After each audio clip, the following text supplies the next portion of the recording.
good morning, everyone. Welcome to another War Week Bears football. We've got the crew this morning. Good morning, Woody. Morning. I just wanted to bring up non-Bears news. Just on NFL Fox, there was a bench-clearing brawl between Cleveland and the 49ers. I just saw that too. Good morning, Dan. Good morning, Ken. And Mike, of course, is getting everything out. Hey, just another thing Fox showed right before the fight was Justin Fields 8 touchdowns, the most in the NFL since week 4. Oh, they're weak defenses, Ken. They're fucking weak defenses we played against. Yeah, I know. But, hey, progress is progress. Trending is trending. Kind of like Dan and I were talking before the game, everyone – it's funny the way everyone pushes stuff like Caleb Williams is going to be the number 1 pick, and I hear last night he got torched by Notre Dame. So, pundits will be pundits, but, hey, the numbers are the numbers, and he's right now best in the NFL since week 4. The Bears are trending offensively in the right direction. As far as production, I don't care how bad the defenses are. So we're doing some good things here. Vikings, Bears, we'll get into it really quick. The first one we're going to hit is the injury report because there were some big things there. Kyle Gordon will be in today. So will Jalen Johnson, Cole Kmet, Doug Kramer, all in today. So the only questionables are Eddie Jackson and Lucas Patrick. And then, of course, the running back committee's out. Terrell Smith being out was one that kind of, that caught us because we did our show Wednesday. He was okay. But I guess whatever bug he has been bugging him. So no Herbert today, no Roschon Johnson. So we're going to see, what's his name now? Dante Foreman. Dante Foreman. So it's a real good first look at him in the regular season. We haven't really seen him since the preseason, have we? No. We don't know. We don't know if I don't know if Darren is in our active roster right now. Maybe we'll see some action today. So, and of course, we should get Roschon Johnson back next week because concussion protocol, I've never really seen it go past 2 weeks. So hopefully we'll get him back. And then, of course, the big show today, Fields versus Cousins. Let us know who do you think is going to have the better game. Give us a comment as well. Fields, Cousins, the top two scorers right now, quarterback in the league, go head-to-head as far as touchdowns. Fields being the best since week 4, but overall for the season, Cousins is ranked as number 1. And Justin is number 2. So it's going to be a pretty interesting day here.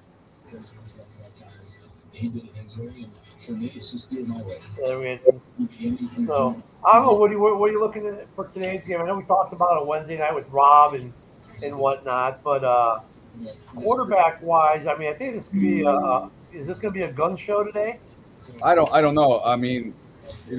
Vikings going to have to get Jordan Addison in this game a lot more since Justin Jefferson's isn't playing.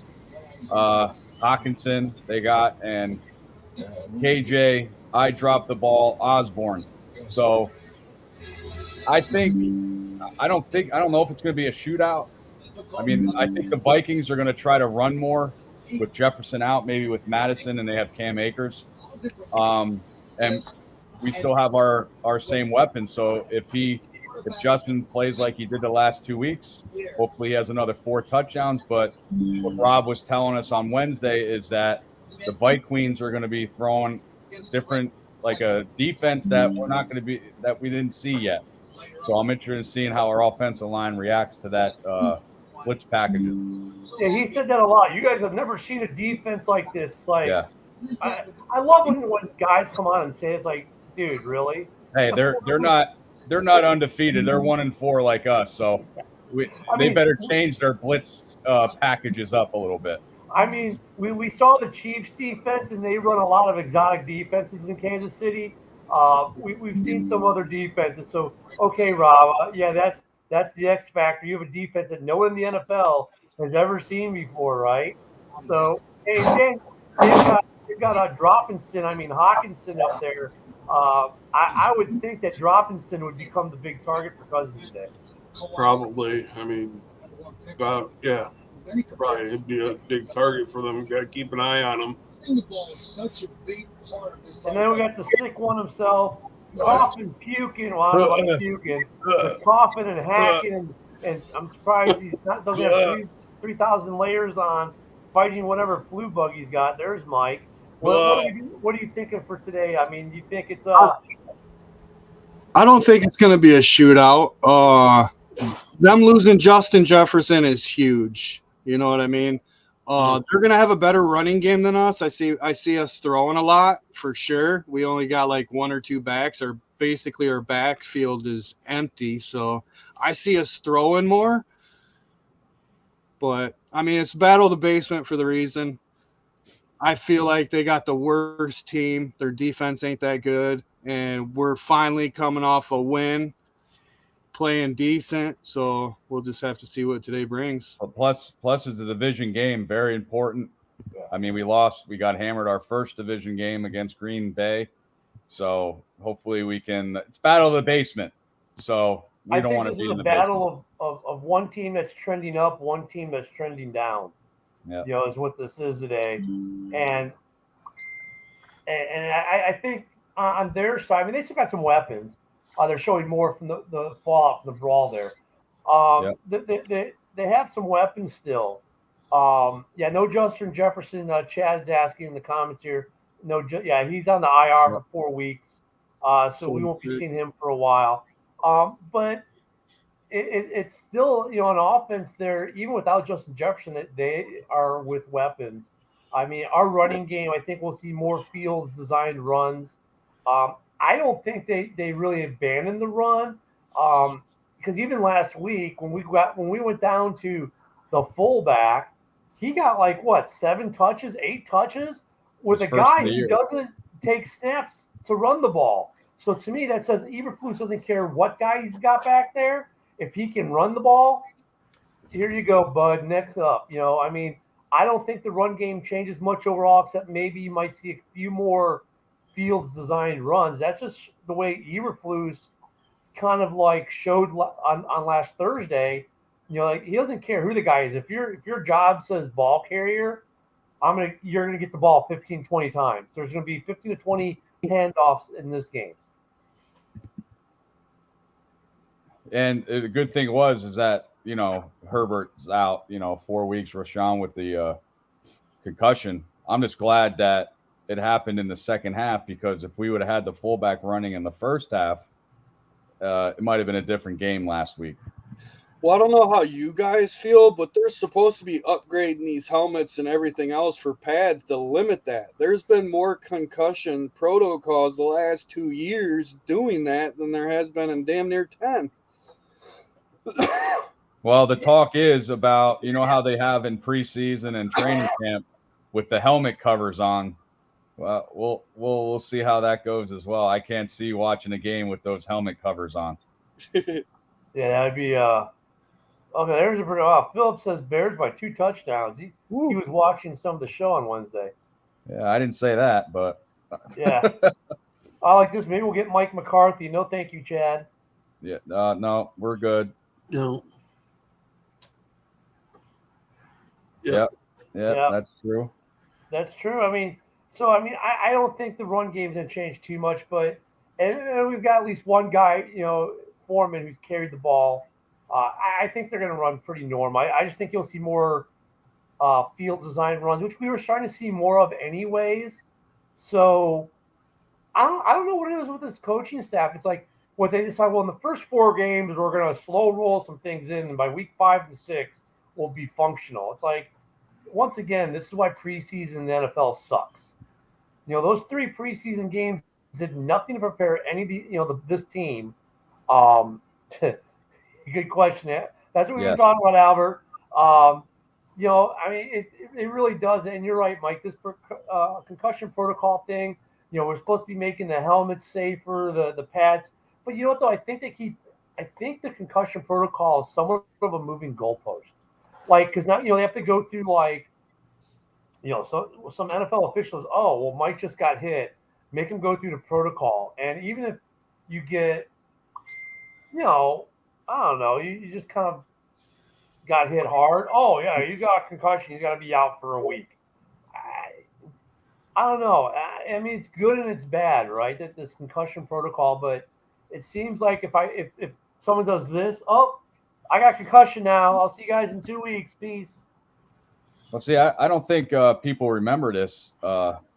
Foreman last year for Carolina, he had 900 yards rushing. Yeah. So he could be, if he stays healthy, he could fill in quite well when Herbert's He'd be the out. number one. So we'll see what happens. Well, you know what's funny too, Mike, though, and everyone in the panel, what's funny is we're talking about concussion protocol, and that's why Roshan's out. How many times have we seen, watching, a Football Life or, one of the other docu-series on like the Super Bowl where a guy's like, oh yeah, I got my bell rung harder than hell in the first quarter, and then I went off for 200 yards after that. Well, look at Jim McMahon, all the concussions he had. When he leaves his house, his wife has to put their home address in the GPS so he can get back. So Hey, concussions that's my are no wife joke. now. Yeah. I mean, that's true. I mean, we're looking post career life as well, but at some level, I think they gotta allow the players to assume some risk. Like, okay, I get it. Like during the game, like, okay, Woody, you're the running back, and you just got your bell massively rung, right? And then you fail concussion protocol. Okay, fine. But now it's Tuesday, Wednesday, and like, they need. I don't know. All I know is that the protocol is like pretty damn strict, like what they have to pass, right? At some point, though, the players should be allowed to assume risk to play in the game Sunday, because by that time you're 3-4 days out. They're an adult. They should be allowed to assume risk. This is just the NFL being overly cautious. I get it because we're worried about these guys' health when they post career, but some of these guys lose their career over this. Well, yeah, I think they're worried about, like, for example, Junior Seau. After his career was over, he sued the NFL about the concussion. So I think this is all over these past players that retired that are starting to sue, that they're taking all these precautions right now. I mean, but that's what I'm saying though. So so you got a concussion today, right, Woody? So on Wednesday you say, I'm going to sign a waiver,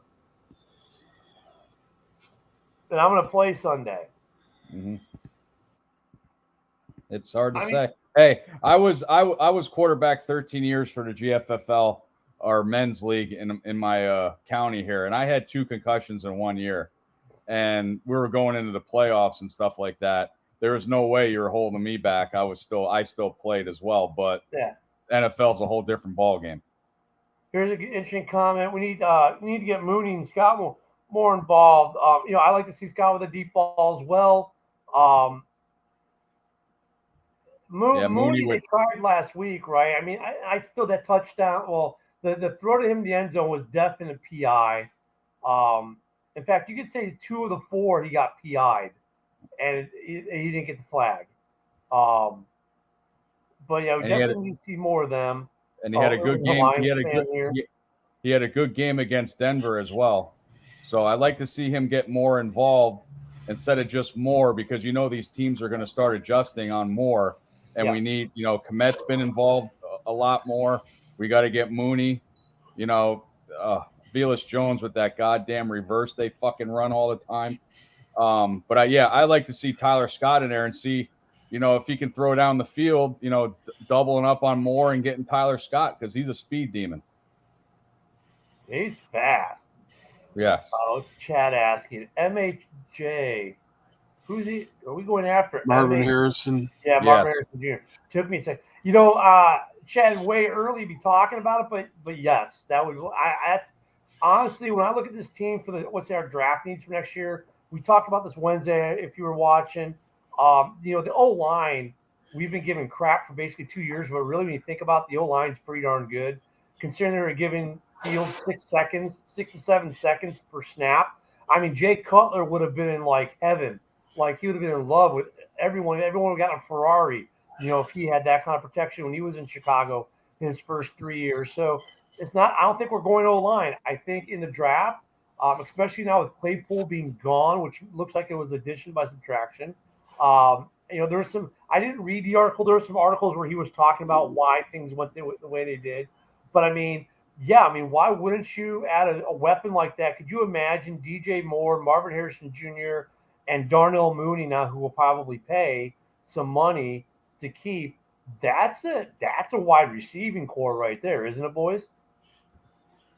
Mm-hmm. Yeah, I don't know the aspect on Mooney, what they're going to do at the end of the year. But if things go the way they keep going and Justin Fields doubles his win from last year, say if we get 7 wins at the end of the year, obviously I wouldn't get a quarterback. I would get the receiver and our second pick, the edge rusher in the draft. Yeah, that's what I'm thinking. Woody, how about you, Dan? You in the same track as we are? Yeah. Yeah. So I mean, that's kind of a common thought. I mean, the problem with Marvin Harrison Jr. there, like if you don't take him at 1, then will he be there past number 2? Because in the mock drafts, a lot of people already have him going, 2, 3. So if we're gonna if we have if we have the first and the second, obviously, we're trading away the 1. So someone can go take a quarterback. And I think the number our other pick, goes to Marvin Harrison Jr. But that's what I would like to see too. Marvin Harrison Jr. would be nice to see in a Bears uniform because that would look pretty sick. And Wayne County, here we go. And I'm reading a comment from Philip. It says, "Well said, Mike." Well, he hasn't been talking, so I don't know who he's talking about. Yeah, I don't know. yeah. But Mike, hey, keep playing these people.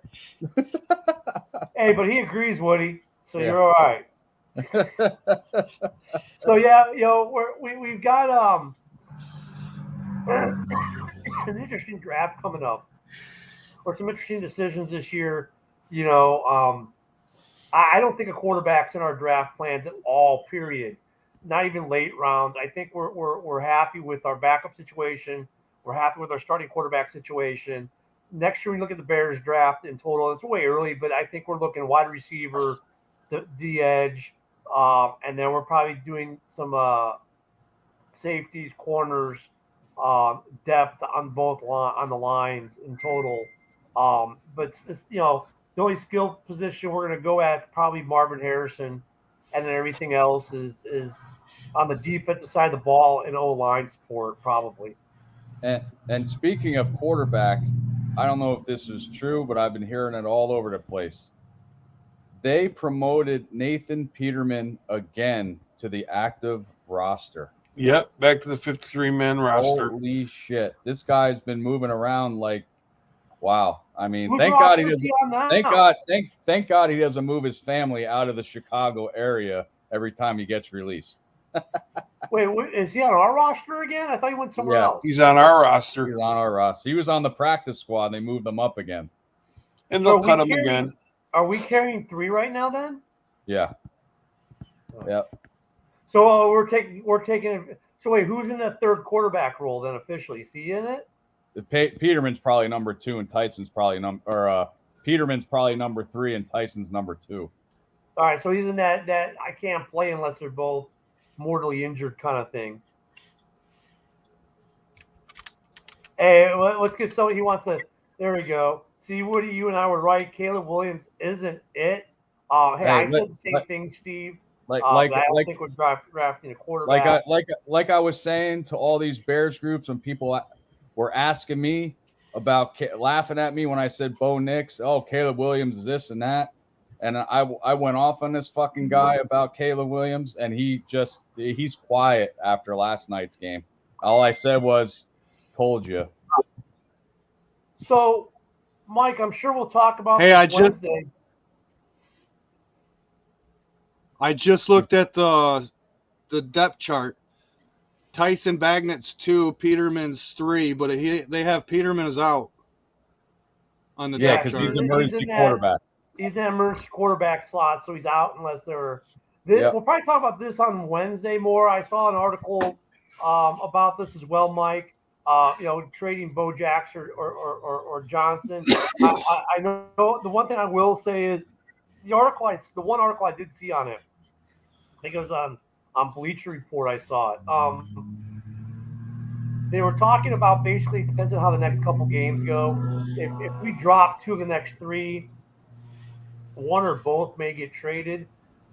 Because look at it, both long on the contract, so to speak. In other words, they're due some money. Was it Jalen's got a big cap hit actually? Yeah, I don't. Not that the cap is much of a worry to this team for next year. Because I think we still got like 80 or 90 mil available. But the article made an interesting point. We've drafted a lot of young talent the last 2 years. Jalen hasn't really lived up, or no, Bojack hasn't lived up to the hype of a couple years ago. Both had some injury issues though. I think that's something we'll discuss probably Wednesday or maybe in a week or two. That sound about right, Mike? Yeah. Well, my quick take on that, I don't see us resigning both of them. Neither of them. I don't think we extend Jalen Johnson. And with Eddie Jackson the last couple of years with his missed tackles and actually his game against Green Bay, you're playing the center of the field, you stay there. And he got burned. Dobbs burned him in back of the end zone. I can't see us signing neither of them. There's another score prediction for Philip. So he's saying 36-22 Bears. Okay. Chad, who's on the show with us, watching him every week, says he keeps Justin Fields. I would concur. Phil, I'm not sure you were saying 102, and then Chad again. Okay, coaching candidate. I take it you're talking DC probably. I don't know about that. Let's assume, because remember, be patient, follow through. He's only in year 2. And, I kind of agree with that. I think NFL coaches, it takes 3 to 5 years for their system to fully take root. Maybe we're looking for DC. What do you guys think for DC? Oh, no, Chad says no. Head coach. Okay, so yes, that opens up that can of worms. Is Eberflus fired and gone? Is the first question we have to ask at the end of this season. Whew. That's a rough call. I mean, they're talking about if they fire Eberflus, which Bears never did, fire a coach in midseason, they would promote Hightower, our special teams coach, to head coach and keep Getsky. I don't know the coaching candidates. I mean, the way Pittsburgh's playing, they fire Mike Tomlin. He's long tenured there too. Do we give him a chance? I have no idea what, and what I was saying, I was talking to a guy the other day. You know what? Even though he's in Washington, what about Eric Bieniemy? If he wants to be a head coach or stay an offensive coordinator. It's funny. I know. Good morning, Buffy. Bear down. I don't think we will fire him during the season, but we hear all the talk of, stick with the plan. Everything's going like it should go. It takes time, blah, blah, blah. Look, if the Bears keep trending up like they've done the last 3 weeks, right? Every week has gotten a little bit better. And then last week we go into Washington on a primetime game and we win impressively. Well, the score is more impressive than what the game was because the third quarter we were all going, oh, great, here we go again. But if we win today, if we beat the Raiders, who are actually a pretty good team, if we win 3 of the next 4, then I think Eberflus is safe. I don't think we ever see. Look at, we had success with Lovie Smith. I don't think reunions don't happen, Chad. It's not going to happen. LT is not a coach. But you corrected yourself and say Tomlin. But LT would be great as a running back today, wouldn't he? In his prime. But I think if Tomlin got fired, that's one of those situations you're like, ooh, this guy's probably going to be a Hall of Fame coach. Do you drop everything and fire. Even if the season goes better, and you say, "Hey, man, I know you're doing things in the right direction, but Tomlin, you got to go." I wonder if that happens. I was thinking about it, but like I said, we don't know what Does Eric Bieniemy want to be a head coach, or does he want to stay a coordinator with Ron Rivera? So, I don't think the enemy. Or here's another candidate too that I was hearing, and I agree on, is Ben Johnson of Detroit. But we don't know if they're going to let him go if he wants to be a head coach. If Detroit, wins out, maybe he wants to win a Super Bowl, whatever, and then go to a different team. That's another candidate as well. I think though with the latter two though, Woody, the guys who are OCs right now, they only become options if we actually fire Eberflus. Whereas Tomlin, the second he gets fired, you get hired. You know what I mean? We'll see. We don't know. They know a lot more in the NFL than we do. We just give our opinions. Yeah, but I mean, I think 1 year. I always laugh though when they fire a head coach after 1 year. It's like I don't care. It's like it's not like. Yeah, every so often a guy who comes in goes straight to the playoffs. What happens, but it usually takes a minute for that stuff to go. But anyways, guys, let's wrap this up. I got one quick question, real quick. I had to step outside. Did you guys do your predictions? Not yet. Nope. Okay, I thought we did that Wednesday, but let's go ahead and do it. Dan, what's your prediction? 27-17 Bears. Fields is going to have 3 touchdowns, maybe 2 passing, 1 rushing. Woody? I said 28-25 Santos with the game-winning field goal. I can't remember what mine was, but I think it was somewhere around 35-28, 35-32, somewhere around there Wednesday. You said 40-10 Bears. That's all I remember. That'll be my second. My Woody said I picked it pick, so I'll be down for 2. Chad, where are you at today? 35-20 Bears. Mike, what do you got for today? I got 27-20 Bears. All right. Put your comments on Mike the Bear fan page. Winning some, giving away some free merch there. Also, we're about 400 people shy, 400 likes shy of 5K. So let's try to get there. Like and share the feed. There we go. 41-20 for Russell. What we got here? Steve. All right, 26-16. So we got not many people taking the Vikings. I think even Rob on Wednesday took the Bears, and he's a Vikings fan.